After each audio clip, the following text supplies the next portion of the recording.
मराठा आरक्षण समितीच्या अध्यक्षांना कॅबिनेट दर्जाच्या सुविधा, अध्यक्षांना 4.5 लाख आणि सदस्यांना 4 लाखांचं मासिक मानधन.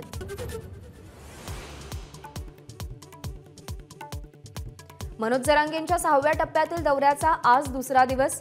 जालन्याच्या अंबड आणि घनसावंगी तालुक्यामध्ये 16 गावांना भेट देणार.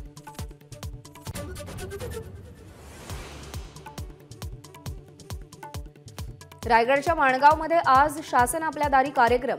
मुख्यमंत्र्यांसह दोन्ही उपमुख्यमंत्री उपस्थित राहणार. दरडग्रस्त तळीयेवासियांना हक्काच्या घराचं वाटप होणार.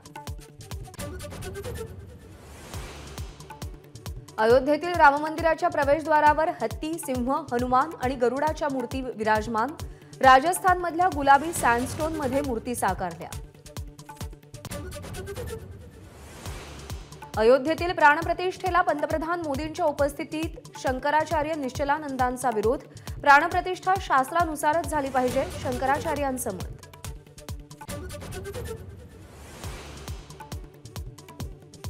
चीनच्या सरकारी वृत्तपत्रात भारत आणि पंतप्रधान मोदींचं तोंड भरून कौतुक. मोदींच्या नेतृत्वात भारताच्या परराष्ट्र धोरणामध्ये मोठे बदल झाल्याचं निरीक्षण. जितेंद्र आव्हाडांवर कारवाई न झाल्यास त्यांचा वध करणार, परमहंस आचार्य यांची धमकी. महाराष्ट्र आणि केंद्र सरकारनं आव्हाडांवर कारवाई करण्याची मागणी.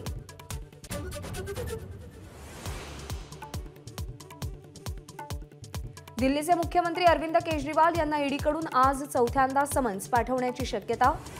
आतापर्यंत एकदाही चौकशीला केजरीवाल गेलेले नाही. राज्यात JN-1 व्हेरियंटच्या रुग्णांच्या संख्येत वाढ. 110 पैकी पुण्यामध्ये JN-1चे 91 रुग्ण. एबीपी माझा, उघडा डोळे बघा नीट.